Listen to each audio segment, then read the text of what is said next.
नमस्कार साथियों, आप लोगों का स्वागत है। बच्चे बहुत दिनों से इंतज़ार कर रहे थे कि सर सब्जेक्टिव मैट्रिक परीक्षा 2023 में पूछे गए सारे सब्जेक्ट्स का सब्जेक्टिव यानी कि विषयनिष्ठ लिखने वाला प्रश्न डालिए। तो आप लोगों के इंतज़ार अब ख़त्म हो गई। मैं आज मैथ का 2023 में जो मैट्रिक परीक्षा हुई थी उसका सब्जेक्टिव प्रश्न डाल रहा हूँ। इसके बाद धीरे धीरे सारे सब्जेक्ट का डाल दूँगा। तो ये 40 नंबर का है। आप देखिए इंस्ट्रक्शन इसमें कुछ है, जैसे 2023 का एनुअल परीक्षा देखिए, 2023 का एनुअल परीक्षा है। ये गणित सब्जेक्ट है, मैथमेटिक्स है। इसमें कुछ इंस्ट्रक्शन है, मैं आपको बता दूं कि इसमें जो है से देखिए, ये जो है सो 40 टोटल जो इसमें प्रश्न है 19 है, 19 प्रश्न है। तो फुल मार्क्स 40 है, जिसमें से आपको 33% लाना है। तो बोलता है कि इसमें कुछ दाहिने और हाशिए पर दिए हुए अंक पूर्णांक। इसमें देखिए 3 खंड है, खंड ए, खंड बी और खंड सी। खंड ए, खंड बी, खंड सी। तो इसमें क्या है कि जैसे आपको खंड ए में टोटल 7 प्रश्न है जो अति लघु उत्तरीय प्रश्न है। इनमें से आपको 5 प्रश्न के उत्तर देने हैं और प्रत्येक प्रश्न 2 नंबर का है।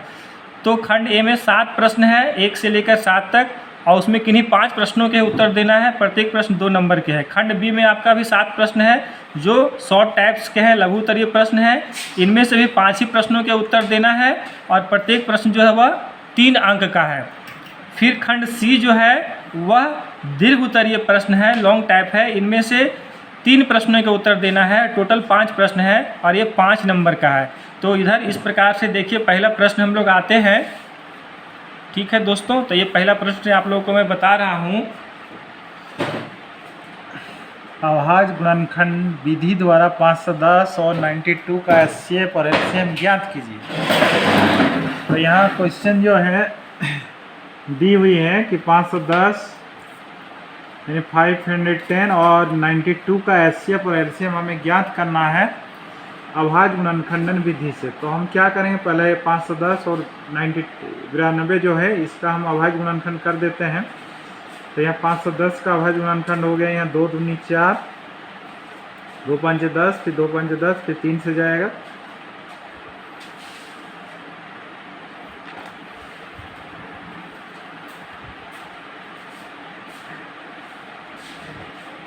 तीन 8 24, 3 5 15 और फिर 5 से 17 5 85 हो गया। तो इस तरह 510 को हम लिखेंगे 2 गुना 3 गुना 5 गुना 7, और 92 को इसे लिख सकते हैं हम लोग 2 गुना 2 गुना 23। तो 2 गुना 2 यहाँ 2 का वर्ग हो गया, गुना 23 हो गया। तो एचसीएफ क्या होता है, जो दोनों में कॉमन होगा तो ही हो जाएगा। तो यहाँ दोनों में आपका एक एक बार, यहाँ आपका 2 बार 2 आया है लेकिन यहाँ 1 बार आया है, इसलिए हम लोग का जो एचसीएफ हो जाएगा वो हो जाएगा आपका 2।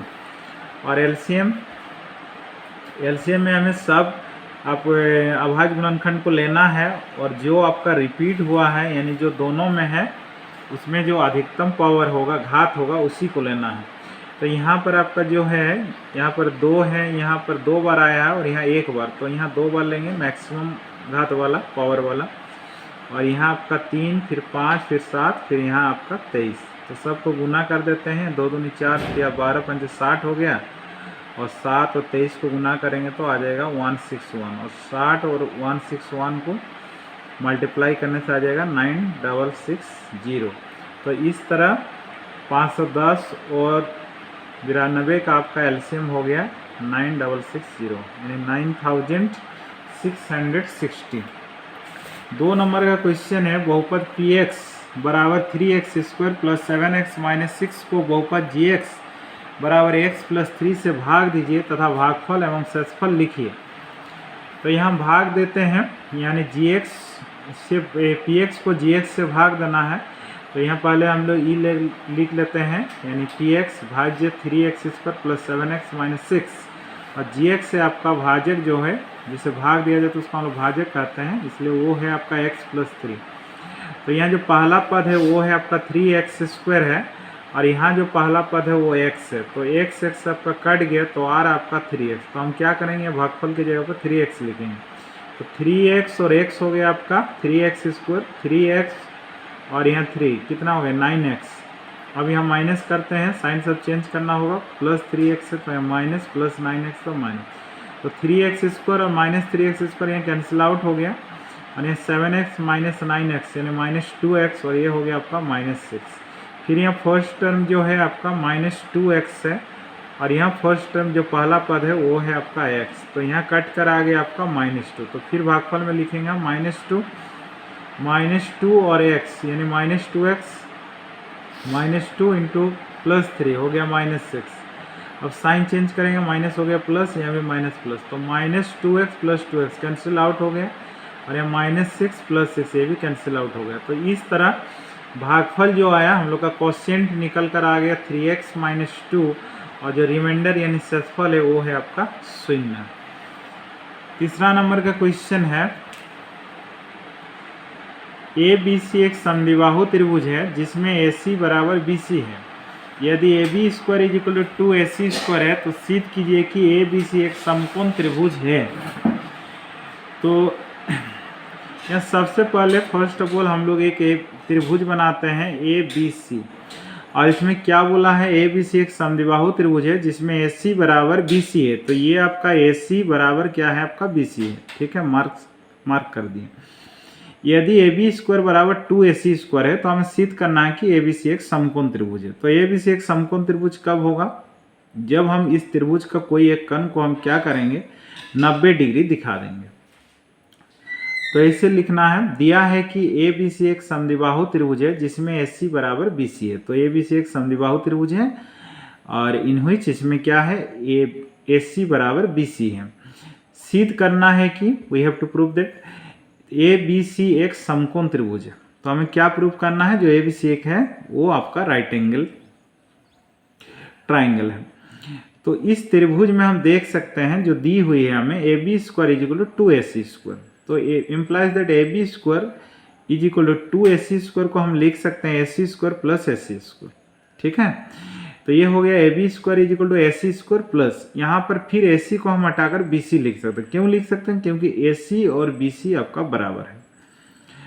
तो आप बोल सकते हैं सर हम AC को हटा करके ये वाला AC को हटा करके हम BC लिख सकते हैं, लेकिन हमें जो प्रूव करना है वो है, देखिए LHS में आपका AB होना चाहिए और RHS में AC।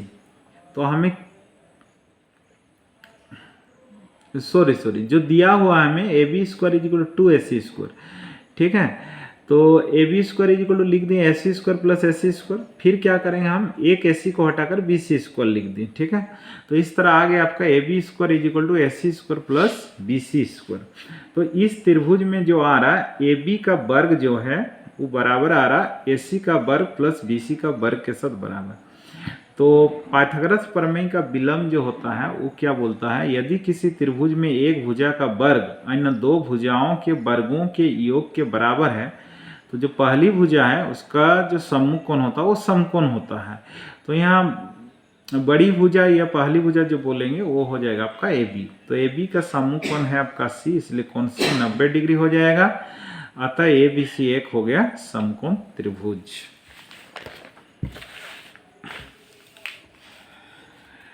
चार नंबर का क्वेश्चन है, यदि Q01 बिंदुओं P5-3 और RX6 से समदूरस्थ है यानी इक्विडिस्टेंट है, समदूरस्थ है, तो x का मान ज्ञात कीजिए।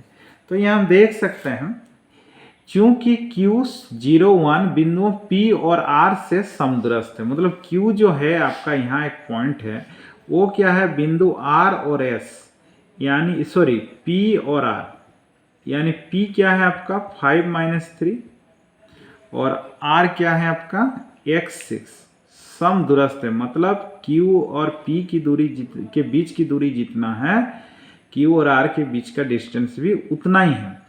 तो इसलिए हम लिख सकते हैं QP बराबर QR on squaring both side, दोनों पक्ष में हम वर्ग कर देते हैं।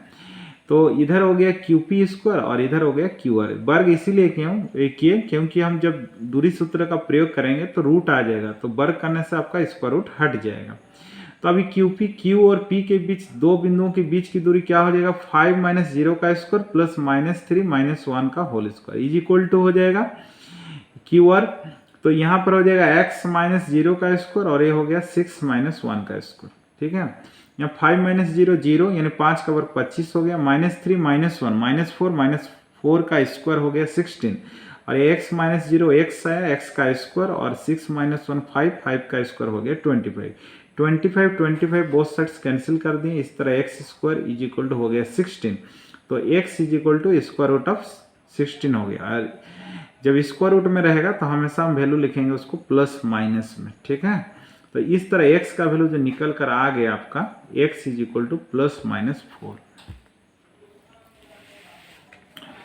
5वां नंबर का क्वेश्चन है, मान निकालिए sine 60 degree into cos 30 degree plus sine 30 degree into cos 30 degree. तो हम लोग जानते हैं वी नो दैट साइन 30 का वैल्यू 60 डिग्री का वैल्यू होता है √3/2, कोस 30 होता है √3/2, उसी तरह साइन 30 होता है 1/2 और कोस 60 होता है 1/2। तो √3 3 2 2 जा 4, 1 इंटू 1 1 2 2 जा 4, इसको ऐड करेंगे तो 4/4 आएगा, कैंसिल आउट होकर 1। 6 नंबर का क्वेश्चन है, सिद्ध कीजिए कि बाह्य बिंदु से वृत्त पर खींची गई स्पर्श रेखाओं की लंबाइयां बराबर होती है। तो फर्स्ट ऑफ ऑल सबसे पहले यहाँ हम लोग एक वृत्त बनाएं जिसका केंद्र O है और एक वृत्त के बाहर में एक बिंदु P लिए जो बाह्य बिंदु है और P से दो स्पर्श रेखा खींचे, एक होगा PQ और एक हुआ PR। अब केंद्र से इसको हम मिला देते हैं OQ और R। परिमेय से हम लोग जानते हैं स्पर्श रेखा और त्रिज्या यहाँ जहाँ मिलती है यहाँ पर क्या होती है 90 डिग्री यानी समकोण बनता है, और हम O और P को मिला दिए। तो यहाँ लिख सकते हैं, माना कि O केंद्र वाला एक वृत्त है जिसमें बाह्य बिंदु P से वृत्त पर खींची गई स्पर्श रेखाएं क्रमशः PQ तथा PR है। सिद्ध करना है कि PQ बराबर PR, ये जो आपका स्पर्श रेखा है जो टेंजेंट्स है ये दोनों आपका इक्वल होंगे, यानी PQ बराबर PR। रचना O और P को मिलाया, ठीक है। प्रमाण, त्रिभुज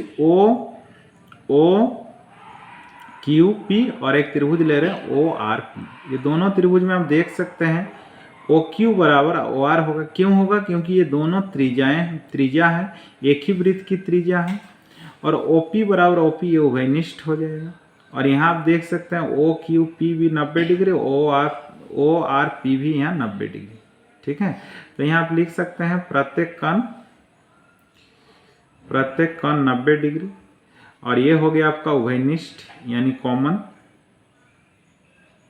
उभयनिष्ठ, और ये हो गया एक ही वृत्त की त्रिज्या है, एक ही वृत्त की त्रिज्या है। तो इस तरह दोनों त्रिभुज सर्वांगसम कन्ग्रुएंट हो गया, कहाँ से, RHS से, राइट हाइपोटेनियस साइड्स। तो इस तरह अगर दो त्रिभुज सर्वांगसम होते हैं तो उसके संगत भाग बराबर होते हैं, इसलिए हम लिख सकते हैं PQ बराबर PR। CPCT यानी corresponding parts of the congruent triangular equal. 7वां नंबर का क्वेश्चन है, काजल एक सिक्के को एक बार उछालती है, निम्न को प्राप्त करने की प्रायिकता ज्ञात कीजिए। पहला है एक चित और एक पट। जब हम एक सिक्के को उछालते हैं तो वहां क्या आने का संभावना है, जो आउटकम्स आएगा या तो हेड आ सकता है या तो टेल आ सकता है।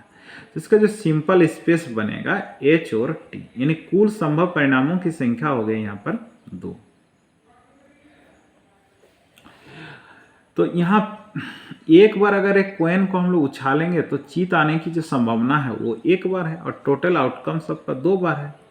तो इसीलिए P एक चित यानी एक चित आने की जो प्रायिकता होगी वो 1/2 होगी। उसी तरह एक पट 1/2। अब खंड बी में आते हैं। खंड बी जो है यहाँ प्रश्न संख्या 8 से 14 तक है और प्रत्येक 3 अंक का है। तो इनमें से हम लोग को सिर्फ 5 क्वेश्चन के प्रश्नों का उत्तर देना है। तो आइए देखते हैं। 8 नंबर का क्वेश्चन है 124 और 148 का एचसीएफ यूक्लिड विभाजन एल्गोरिथम का प्रयोग करके ज्ञात कीजिए।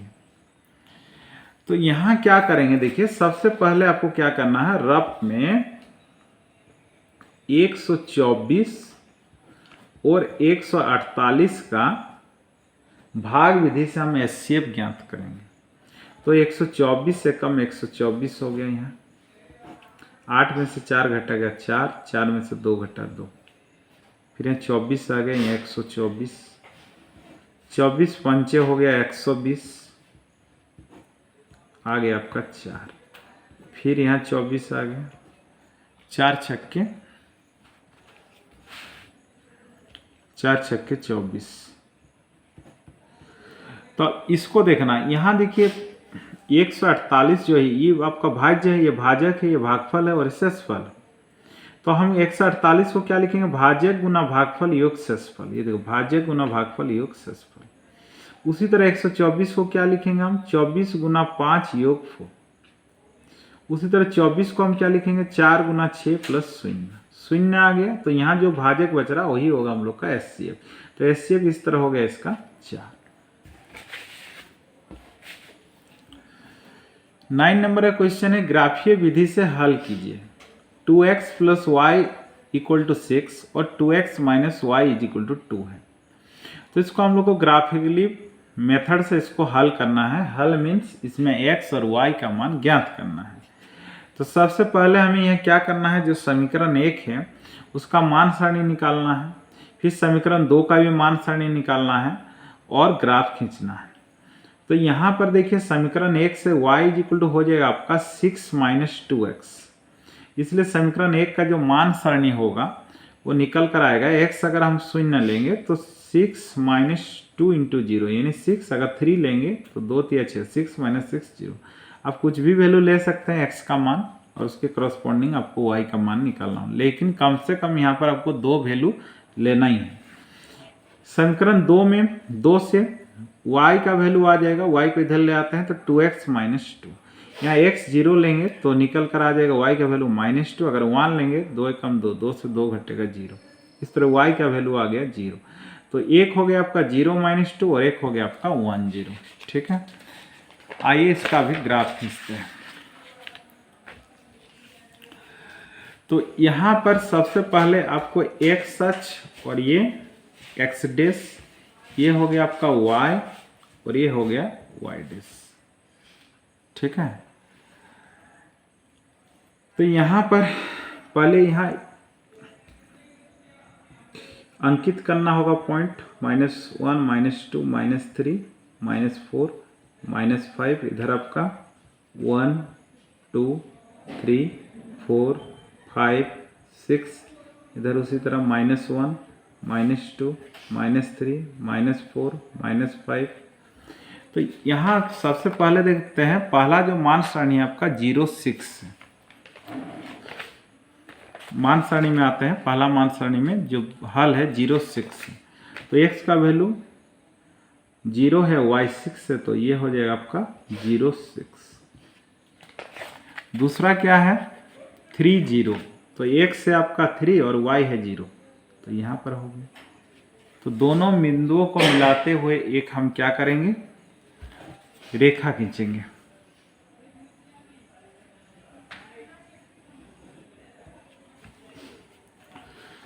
उसी तरह अगला जो है आपका x का वैल्यू है आपका 0, y है आपका -2। x से 0, y है -2, तो यहाँ पर आ जाएगा 0 -2।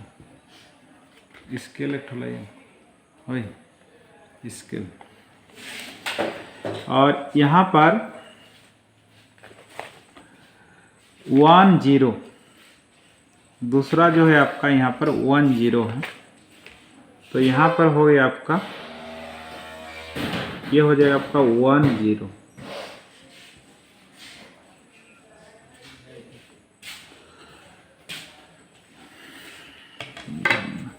तो ये यहाँ भी दो बिंदु को मिलाते हुए एक रेखा खींच लेंगे हम लोग।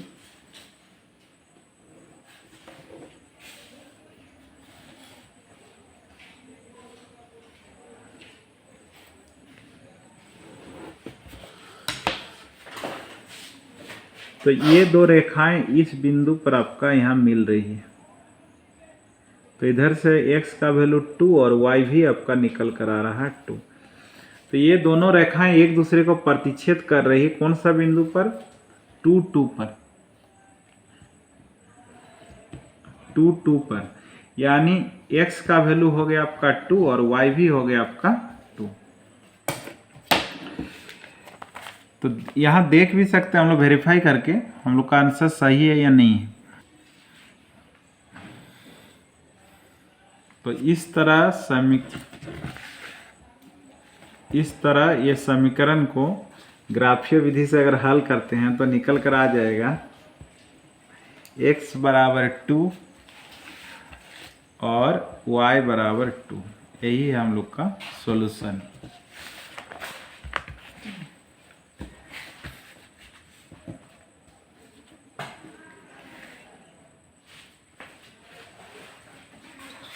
ऊपर देख लीजिए, कट जाएगा। 10वां नंबर का क्वेश्चन है, एक एपी में a बराबर 7 और a 13 मतलब 13वां पद जो दिया हुआ है वो 35 दिया है। d और s 13 ज्ञात कीजिए। तो यहाँ पर a आपका 7 है यानी फर्स्ट टर्म पहला पद, और a 13 35 से। a 13 को हम लिख सकते हैं a प्लस 12d। हम जानते हैं यदि किसी एपी का पहला पद a हो, सार्वंत्र d हो, उसका 13वां पद a प्लस 12d होगा यानी 35। तो a का मान यहाँ पुट कर देते हैं 7 plus 12d is equal to 35, 12d is equal to 35 minus 7 28। इस तरह d निकल कर आ गया 28/12 7/3। हमें निकालना है d का मान, d आ गया है।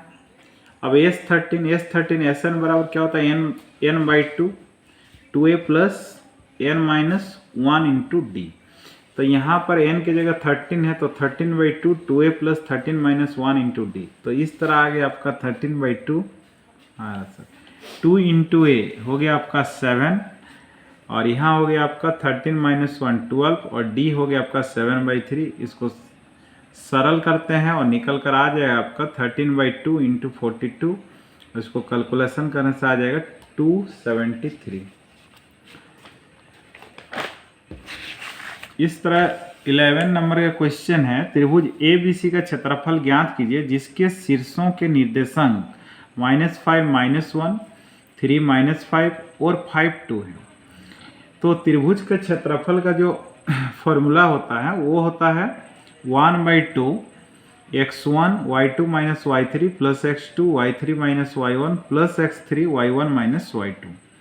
तो यहाँ पे हमें तीनों पॉइंट्स दी हुई है -5 -1, दैट मीन्स x1 और y1 दिया हुआ है। तो x1 हो गया आपका -5 और y1 हो गया -1। उसी तरह x2 हो गया आपका 3 और y2 हो गया -5। सिमिलरली x3 हो गया आपका 5 और y3 हो गया आपका 2।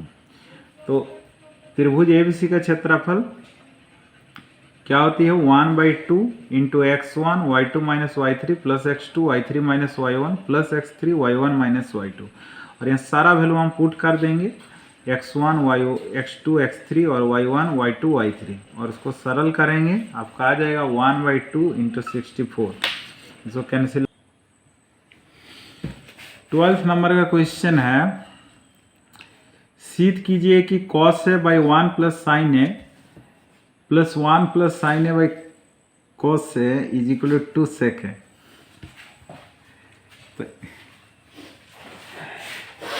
तो हमें LHS लेकर यहाँ जाना है, यानी cos a by 1 plus sine a plus 1 plus sine a by cos a। तो 1 प्लस साइन ए और cos a का एलसीएम लेंगे, ये हो गया 1 प्लस साइन ए और cos a को इससे डिवाइड करेंगे, 1 प्लस साइन ए कट गया तो cos a आया, cos a into cos a cos square है। सेम इसी तरह 1 प्लस साइन ए और cos a को cos a से डिवाइड करेंगे तो cos a कट गया, और 1 प्लस साइन ए इंटू 1 प्लस साइन ए, ये हो गया 1 प्लस साइन ए का होल स्क्वायर।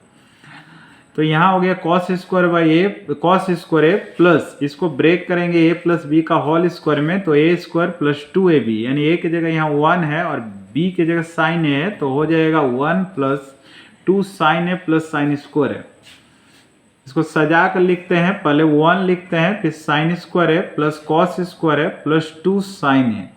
तो हम जानते हैं sine square theta plus cos square theta 1 होती है, इसलिए साइन स्क्वायर है प्लस कॉस स्क्वायर ए को हम हटा करके 1 लिख सकते हैं, और यहाँ 2 साइन है, 1 हो गया आपका 2, और यहाँ 2 साइन है, 2 बाहर आ गया कॉमन, तो 1 प्लस हो गया आपका साइन है, 1 प्लस साइन है कैंसिल आउट, और यहाँ 2 बाई cos से बचा और 1 बाई cos से sec होता है, तो इस तरह 2 बाई cos से sec हो गया, that is your RHS। 13 number का क्वेश्चन है 5 सेंटीमीटर त्रिज्या के एक वृत्त पर ऐसी दो स्पर्श रेखाएं खींचिए जो परस्पर 60 डिग्री के कोण पर झुकी हो। तो इसमें क्या करना है, सबसे पहले आपको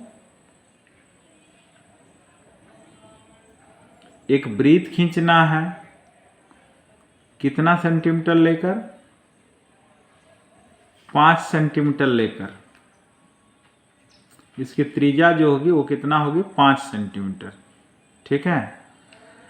और आपको क्या करना, देखिए हम एक रफ आपको समझा रहे हैं, तो यहां पर आपको ऐसे स्पर्श रेखा होना चाहिए, ऐसे, और ये जो कोण होगा वो आपका होना चाहिए 60 डिग्री,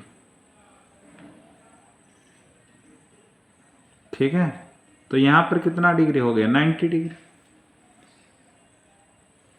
तो यहां 90 हो गया आपका 180 डिग्री, और यहां बन रहा आपका 60 डिग्री।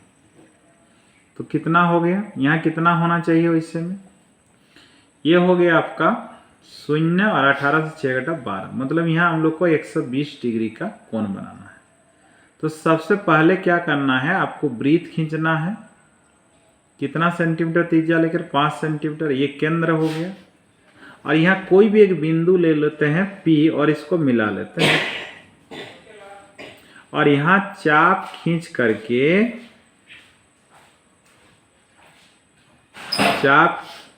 करके यहाँ पर 120 डिग्री का कोण बना लेंगे, और इसको और यहाँ पर 90 और यहाँ पर 90 बना करके इस यहाँ 90 बनाएंगे, 90 का कोण, और यहाँ पर भी आपको बनाएंगे 90 का कोण, और इसको इधर बढ़ाएंगे, इधर बढ़ाएंगे, ये जहाँ मिलेगी यहाँ पर दोनों के बीच का कोण हो जाएगा आपका 60 डिग्री। 14 नंबर का क्वेश्चन है, आकृति में छायांकित भाग का क्षेत्रफल ज्ञात कीजिए जहां ABCD भुजा 14 सेंटीमीटर का एक वर्ग है। तो ये जो है ये पूरा आपका 14 सेंटीमीटर है, पूरा यहां से लेकर यहां तक। तो दो वृत्त है, तो इस वृत्त का व्यास 7 सेंटीमीटर होना चाहिए, और ये भी 7 सेंटीमीटर होना चाहिए। ऐसे भी हम देख सकते हैं, इसका व्यास 7, इसका 7, 7, 7, 14। तो यहाँ वर्ग की जो आपका भुजा है, वर्ग की भुजा 14 सेंटीमीटर है, और वृत्त की त्रिज्या R 7/2, क्योंकि व्यास 7 आ रहा तो उसकी त्रिज्या 7/2 यानी 3.5 सेंटीमीटर। छायांकित भाग का क्षेत्रफल क्या होगा, वर्ग का क्षेत्रफल से हम चारों वृत्त का क्षेत्रफल को घटा देंगे, तो इसलिए वर्ग ABCD का क्षेत्रफल -4 गुना वृत्त का क्षेत्रफल। तो वर्ग ABCD का क्षेत्रफल भुजा स्क्वायर यानी A का स्क्वायर हो गया, और वृत्त का क्षेत्रफल हो गया पायर स्क्वायर। A का वैल्यू 14 है, 14 का स्क्वायर हो गया 196, 4 इंटू पाई हो गया 22/7, R हो गया 7/2। इसको कैलकुलेट करेंगे, निकल कर आ गया आपका 42 सेंटीमीटर स्क्वायर। 15 नंबर का क्वेश्चन है, द्विघात समीकरण 3x² - 5x + 2 का विविध कर मूलों की प्रकृति तथा द्विघाती सूत्र का उपयोग कर मूल ज्ञात कीजिए। तो द्विघात जो समीकरण है, क्वाड्रेटिक इक्वेशन है, वो है 3x² - 5x + 2 = 0 है। तो यहाँ a = 3 है, यानी x² का गुणांक x, b है आपका -5 और c है आपका 2। तो विविध कर हो गया d = b² - 4ac, तो b है यहाँ पर -5 का स्क्वायर हो गया 25, 4ac, 4 × 3 × 2 24, ये घट कर हो गया 1। तो d का वैल्यू हो गया 1, जो कि 0 से बड़ा है। अतः दो भिन्न भिन्न वास्तविक मूल हैं, यहाँ पर दोनों आपका अलग अलग आएंगे, दो भिन्न भिन्न हमें वास्तविक मूल यहाँ मिलेंगे, डिफरेंट रूट्स। तो x, तो द्विघाती सूत्र क्या होती है, -b + (b² - 4ac/2 है। तो यहाँ b का वैल्यू डालेंगे, b² - 4ac का वैल्यू डालेंगे, और उसको कैलकुलेट करेंगे, वैल्यू निकल कर आ जाएगा x = 1 और x = 2/3। तो these are the roots of the given quadratic equation 3x² - 5x + 2 = 0। 16 number का क्वेश्चन है, सिद्ध कीजिए कि एक समकोण त्रिभुज में कर्ण का वर्ग शेष दो भुजाओं के वर्गों के योग के बराबर होता है। तो सबसे पहले हम एक समकोण त्रिभुज बनाएंगे ए बी सी, जिसमें कोण बी समकोण है और समकोण के सामने वाली भुजा ए सी कर्ण है। तो माना कि ए बी सी एक समकोण त्रिभुज है जिसमें कोण बी बराबर 90 डिग्री तथा कर्ण ए सी है। सिद्ध करना है कि A C square is equal to A B square plus B C square. तो रचना हम क्या किए, यहाँ बी से यहाँ पर कर्ण पर एक लंब डालें, यानी बी डी लंब ए सी खींचा। हम जानते हैं त्रिभुज ए बी सी समरूप होती है त्रिभुज ए डी बी के साथ। कैसे? ए बी सी में यहाँ पर 90 डिग्री, तो ए डी बी में भी यहाँ 90 डिग्री, और इस त्रिभुज में भी कोण ए है और ए बी सी में भी है, तो ये कोण ए बराबर कोण ए उभयनिष्ठ, तो ए से समरूप होगा। कहाँ से समरूप होगा ये? ए से, कोण से। और हम लोग जानते हैं यदि दो त्रिभुज समरूप है तो उनकी संगत भुजाएं एक ही अनुपात में होती है। तो हम इसका क्या ले लिए? ए बी, तो इसका क्या लेंगे? A D. इस त्रिभुज के ए बी सी की ले लिए हम ए सी, तो इसका हो गया आपका ए बी। इसका अगर कर्ण लेंगे तो इसका भी कर्ण लेंगे, और क्रॉस मल्टीप्लेक्शन करते हैं ए बी स्क्वायर, इधर हो गया A D into S. Similarly triangle A B C similar होगा ट्राइंगल सी डी बी के साथ। उसी तरह हम लिख सकते हैं B C by C D is equal to S C by B C. Cross multiplication करते हैं तो B C square is equal to आ जाएगा S C into C D. तो समीकरण 1 और 2 को जोड़ते हैं, तो यहाँ L H S A B square, यहाँ B C square, R H S S C into A D, और यहाँ हो गया plus S C into C D. A C common आ गया तो A D plus C D, A D plus C D, A D और C D को add करेंगे तो आ जाएगा एस सी। तो एस सी स्क्वायर, तो इस तरह A B square plus B C square is equal to हो गया एस सी स्क्वायर। 17 नंबर का क्वेश्चन है, 7 मीटर ऊंचे भवन के शिखर से एक केबल टावर के शिखर का उन्नयन कोण 60 डिग्री है और इनके पात का अवनमन कोण 45 डिग्री है। तो केबल टावर की ऊंचाई ज्ञात कीजिए। तो यहाँ पर देखिए ये आपका एक भवन है जिसकी ऊंचाई 7 मीटर है। तो वही लिखे, माना कि ये भी एक भवन है तथा डीसी एक केबल टावर है जिसकी ऊंचाई निकालना है, और माना कि केबल टावर की ऊंचाई कितना है? h मीटर है। तो यहाँ क्या बोल रहा है, जो भवन है उसके शिखर से, शिखर ये हुआ, उसके शिखर से केबल टावर का शिखर ये डी हुआ। अब यहाँ से यहाँ देख रहे हैं तो मेरे को सर ऊपर करना होगा, और ये मेरा हॉरिजॉन्टल क्षैतिज है, इसके बीच का कोण कितना बन रहा? 60 डिग्री। फिर इसके अगर पाद को देखेंगे, यानी फुट को देखेंगे, किसका? केबल टावर का पाद को देखेंगे, मेरे को सर नीचे करना है, तो क्या कोण बनेगा? अवनमन कोण बनेगा। तो यहाँ पर हॉरिजॉन्टल और दृष्टि रेखा के बीच का कोण हो गया 45।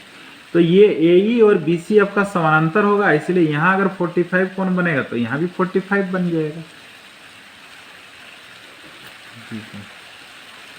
45 बनेगा। तो इसी तरह समकोण त्रिभुज ABC में यहाँ 90 डिग्री है, तो tan 45 हो जाएगा AB बाई BC, यानी लंब बटे आधा। तो यहाँ हो गया 7 और ये हो गया BC। तो इस तरह BC आ गया आपका 7 मीटर। एगेन समकोण त्रिभुज DEA में यहाँ पर 60 डिग्री बन रहा, तो tan 60 हो गया आपका DE बटे AE। तो DE यहाँ पर ये पूरा है आपका H और ये नीचे वाला है आपका 7, तो ये DE जो हो जाएगा आपका वो हो जाएगा H-7। तो इस तरह निकल कर आ गया आपका tan 60 हो गया √3, DE हो गया H-7 और AE हो गया आपका 7। क्रॉस इस मल्टीप्लेक्शन करते हैं तो H-7 इज इक्वल टू 7√3, और इस तरह H का वैल्यू निकल कर आ जाएगा 7 × √3 + 1। अतः केबल टावर की ऊंचाई हो गया आपका 7 × √3 + 1 मीटर। 18 नंबर का क्वेश्चन है, एक शंकु के छिन्नक की तिर्यक ऊंचाई 4 सेंटीमीटर है तथा उसके वृत्तीय सिरों की परिमाप 18 सेंटीमीटर और 6 सेंटीमीटर है। इस छिन्नक का वक्र पृष्ठीय क्षेत्रफल ज्ञात कीजिए। तो हम लोग जानते हैं छिन्नक का जो वक्र पृष्ठीय क्षेत्रफल का फॉर्मूला होता है वो होता है पाई × r + r × l। तो यहाँ तिर्यक ऊंचाई हमें दिया है आपका 4 सेंटीमीटर, वृत्त का परिमाप यानी बड़े सिरे की जो परिमाप यानी परिधि है वो 2πr हो जाएगा, दैट इज 18 सेंटीमीटर। इस तरह r हो गया आपका 18/2π और ये हो गया आपका 9/π सेंटीमीटर। सिमिलरली 2 पाई आर हो गया आपका 6 सेंटीमीटर, इस तरह आर हो गया 6/2 पाई, आ गया 3/पाई सेंटीमीटर। इस तरह शंकु के छिन्नक का जो वक्र पृष्ठीय क्षेत्रफल है वो होती है pi into r plus r into l. इस तरह पाई और कैपिटल आर और स्मॉल आर का वैल्यू यहाँ पुट कर दिए और एल है आपका 4 सेंटीमीटर। इसको कैलकुलेशन करेंगे तो आ जाएगा आपका 48 सेंटीमीटर स्क्वायर। तो इस तरह शंकु के छिन्नक का वक्र पृष्ठीय क्षेत्रफल हो गया 48 सेंटीमीटर स्क्वायर।